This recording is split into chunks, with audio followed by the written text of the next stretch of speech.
প্রত্যেককে mock care for জবে স্বাগত। আজকে আমরা হিস্ট্রি মক টেস্ট 17 নিয়ে আলোচনা করছি। আজকের পর্বে আধুনিক ভারতের ওপরে মোট 20টি প্রশ্ন আছে, 20 নম্বরে পরীক্ষা এবং সময় হচ্ছে 10 মিনিট। এই মক টেস্টগুলি প্রতিটি চাকরি পরীক্ষার জন্যই অত্যন্ত গুরুত্বপূর্ণ। রাজ্য ও কেন্দ্র সরকারের বিভিন্ন চাকরি পরীক্ষাতে আসা প্রশ্নগুলি নিয়েই এই মক টেস্টগুলি তৈরি করা হচ্ছে, তাই একটু স্কিপ না করে অবশ্যই মনোযোগ সহকারে শেষ পর্যন্ত পর্বটি দেখবে এবং শেষে কমেন্ট করে জানাবে যে তোমাদের স্কোর কত হচ্ছে। ঠিক আছে, তাহলে আজকের পর্বটি শুরু করা যাক। আজকের পর্বের প্রথম প্রশ্ন, যে ভারতে প্রথম ইংরেজি ভাষায় সংবাদপত্র কে চালু করেন? Option A Balgangadhar Tilak, option B Raja Rammohan Roy, option C James Augustus Hicky, নাকি option D Lord William Bentinck. তাহলে কোনটি সঠিক উত্তর হবে? এখানে সঠিক উত্তরটি হয়ে যাচ্ছে option C James Augustus Hicky. ঠিক আছে, প্রশ্ন 2, খেরওয়ারি হুল বলতে কি বোঝাতো? অপশান এ চুয়ার বিদ্রোহ, অপশান বি পাইক বিদ্রোহ, অপশান সি সাঁওতাল বিদ্রোহ, নাকি অপশান ডি নীল বিদ্রোহ। তাহলে কোনটি সঠিক উত্তর হবে? এখানে সঠিক উত্তরটি হয়ে যাচ্ছে অপশান সি সাঁওতাল বিদ্রোহ। ঠিক আছে, আচ্ছা পরবর্তী প্রশ্ন যাওয়ার আগে একটা কথা বলার আছে যে আমাদের Telegram channel mock care for job, তোমরা এখানে অবশ্যই যুক্ত হয়ে যাও, কারণ এখানে আমরা মক টেস্টের ফ্রি পিডিএফ লিঙ্ক প্রোভাইড করে থাকি। ঠিক আছে, আমি চ্যানেলের লিঙ্ক ডিসক্রিপশানে দিয়ে রাখছি, তোমরা সেখান থেকে যুক্ত হয়ে যেতে পারবে। আচ্ছা, পরবর্তী প্রশ্ন তাহলে কি আছে দেখা যাক। প্রশ্ন 3, কে তত্ত্ববোধিনী সভার প্রতিষ্ঠাতা ছিলেন? Option A Debendranath Thakur, option B Rammohan Roy, option C Keshabchandra Sen, নাকি অপশান ডি ঈশ্বরচন্দ্র বিদ্যাসাগর। তাহলে কোনটি সঠিক উত্তর হবে? এখানে সঠিক উত্তরটি হয়ে যাচ্ছে অপশান এ দেবেন্দ্রনাথ ঠাকুর। ঠিক আছে, আচ্ছা পরবর্তী প্রশ্ন 4, দীনবন্ধু মিত্র রচিত নীল দর্পণ গ্রন্থে কোন শ্রেণীর ওপর নিপীড়নের বর্ণনা আছে? অপশান এ বাংলার কারিগর, অপশান বি নীলচাষি, অপশান সি ভূমিহীন মজুর, নাকি অপশান ডি উপরোক্ত প্রতিটি শ্রেণীরই। তাহলে কোনটি সঠিক উত্তর হবে? এখানে সঠিক উত্তরটি হয়ে যাচ্ছে অপশান বি নীলচাষি। আচ্ছা পরবর্তী প্রশ্ন তাহলে কি আছে দেখা যাক। প্রশ্ন 5, অ্যাক্ট 3 1872 কী ছিল? অপশান এ এটি একটি সমাজ সংস্কার আইন, অপশান বি জুরি আইন, অপশান সি রাজস্ব আইন, নাকি অপশান ডি শাসন সংক্রান্ত আইন। তাহলে কোনটি সঠিক উত্তর হবে? এখানে সঠিক উত্তরটি হয়ে যাচ্ছে অপশান এ সমাজ সংস্কার আইন। ঠিক আছে, 6, খোদা-ই খিদমতগার দলের প্রতিষ্ঠাতা কে ছিলেন? Option A Abbas Tyabji, option B Khan Abdul Ghaffar Khan, option C Maulana Azad, নাকি অপশান ডি ডক্টর আনসারি। তাহলে কোনটি সঠিক উত্তর হবে? খোদাই খিদমতগার দলের প্রতিষ্ঠাতা কে ছিলেন? এখানে সঠিক উত্তরটি হয়ে যাচ্ছে অপশান বি খান আব্দুল গফ্ফর খান। ঠিক আছে, আচ্ছা পরবর্তী প্রশ্ন 7, কে সর্বভারতীয় খিলাফত সম্মেলনের সভাপতি নির্বাচিত হয়েছিলেন? সম্মেলনটি কত সালে হয়েছিল? 1919 সালের 23শে নভেম্বর।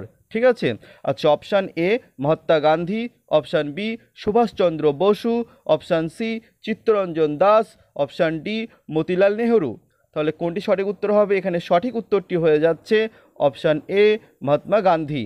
ঠিক আছে, প্রশ্ন 8, চট্টগ্রাম অস্ত্রাগার লুণ্ঠনের পিছনে নিম্নলিখিত বিপ্লবীদের মধ্যে কার মস্তিষ্ক সক্রিয় ছিল?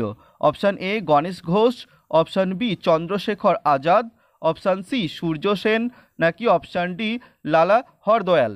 তাহলে কোনটি সঠিক উত্তর হবে? এখানে সঠিক উত্তরটি হয়ে যাচ্ছে অপশান সি সূর্য সেন। ঠিক আছে, আচ্ছা পরবর্তী প্রশ্ন তাহলে কি আছে দেখা যাক। প্রশ্ন 9, কংগ্রেসের কোন অধিবেশনে পূর্ণ স্বরাজ্যের দাবি ঘোষিত হয়? অপশান এ লাহোর কংগ্রেসে, অপশান বি সুরাট কংগ্রেসে, অপশান সি কলকাতা কংগ্রেস, নাকি অপশান ডি নাগপুর কংগ্রেসে। তাহলে কোনটি সঠিক উত্তর হবে? এখানে সঠিক উত্তরটি হয়ে যাচ্ছে অপশান এ লাহোর কংগ্রেসে। ঠিক আছে, তো এই লাহোর অধিবেশনেই কিন্তু পূর্ণ স্বরাজ্যের দাবি ঘোষিত হয়েছিল। আচ্ছা পরবর্তী প্রশ্ন তাহলে কি আছে দেখা যাক। প্রশ্ন 10, কেন রবীন্দ্রনাথ ঠাকুর নাইট উপাধি প্রত্যাখ্যান করেছিলেন? অপশান এ বঙ্গ বিভাজনের বিরুদ্ধে, অপশান বি জালিয়ানওয়ালাবাগের হত্যাকাণ্ডে প্রতিবাদে, অপশান সি অসহযোগ আন্দোলন স্তব্ধ হবার বিরুদ্ধে, নাকি অপশান ডি আলিপুর ষড়যন্ত্র মামলার প্রতিবাদে। তাহলে এখানে সঠিক উত্তরটি হয়ে যাচ্ছে অপশান বি জালিয়ানওয়ালাবাগের হত্যাকাণ্ডের প্রতিবাদে। ঠিক আছে, আচ্ছা পরবর্তী প্রশ্ন তাহলে কি আছে দেখা যাক। প্রশ্ন 11, the Indian war of independence এর রচয়িতা কে? Option A Dadabhai Naoroji, option B Rameshchandra Dutt, option C Vinayak Damodar Savarkar, নাকি অপশান ডি হরিশচন্দ্র মুখোপাধ্যায়। তাহলে এখানে সঠিক উত্তরটি হয়ে যাচ্ছে অপশান সি বিনায়ক দামোদর সাভারকর। ঠিক আছে, আচ্ছা পরবর্তী প্রশ্ন। প্রশ্ন 12, গদর শব্দের অর্থ কি? অপশান এ বিপ্লব, অপশান বি স্বাধীনতা, অপশান সি স্বরাজ, নাকি অপশান ডি মুক্তি। তাহলে এখানে সঠিক উত্তরটি হয়ে যাচ্ছে গদর শব্দের অর্থ হলো বিপ্লব, অপশান এ সঠিক উত্তর। আচ্ছা পরবর্তী প্রশ্ন। প্রশ্ন 13, ইলবার্ট বিল বিতর্কের সঙ্গে নিযুক্ত কোন ইংরেজ ভাইসরয়ের নাম জড়িয়েছিল? Option A Lord Curzon, option B Lord Lytton, option C Lord Ripon, নাকি অপশান ডি লর্ড হার্ডিঞ্জ। তাহলে কোনটি সঠিক উত্তর হবে? এখানে সঠিক উত্তরটি হয়ে যাচ্ছে অপশান সি লর্ড রিপন। ঠিক আছে, আচ্ছা পরবর্তী প্রশ্ন। প্রশ্ন 14, কোন সংবাদপত্রে বয়কট সর্বপ্রথম ঘোষিত হয়?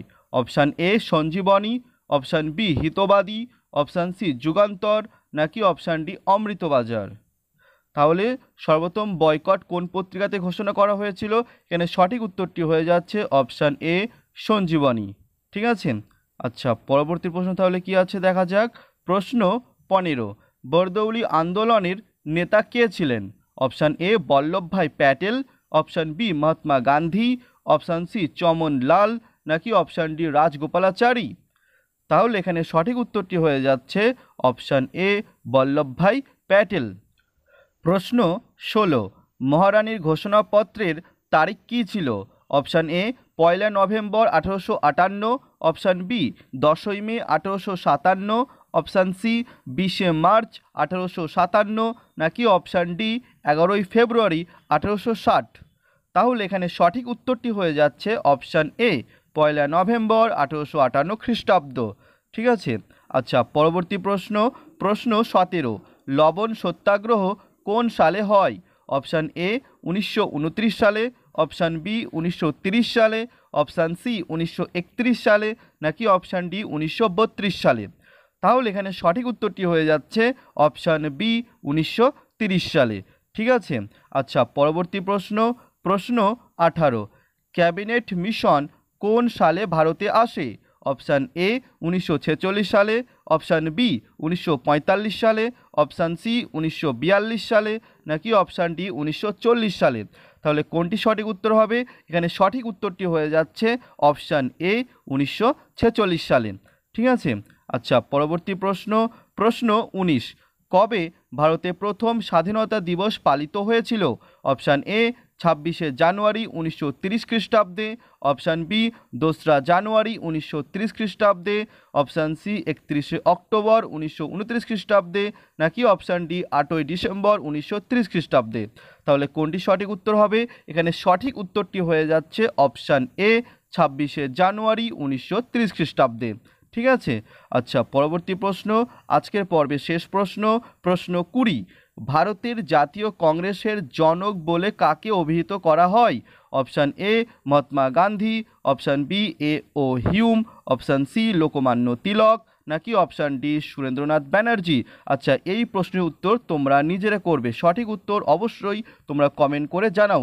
আর আজকের 20টি প্রশ্নের মধ্যে তোমাদের স্কোর কত হচ্ছে সেটা অবশ্যই কমেন্ট করে জানাবে।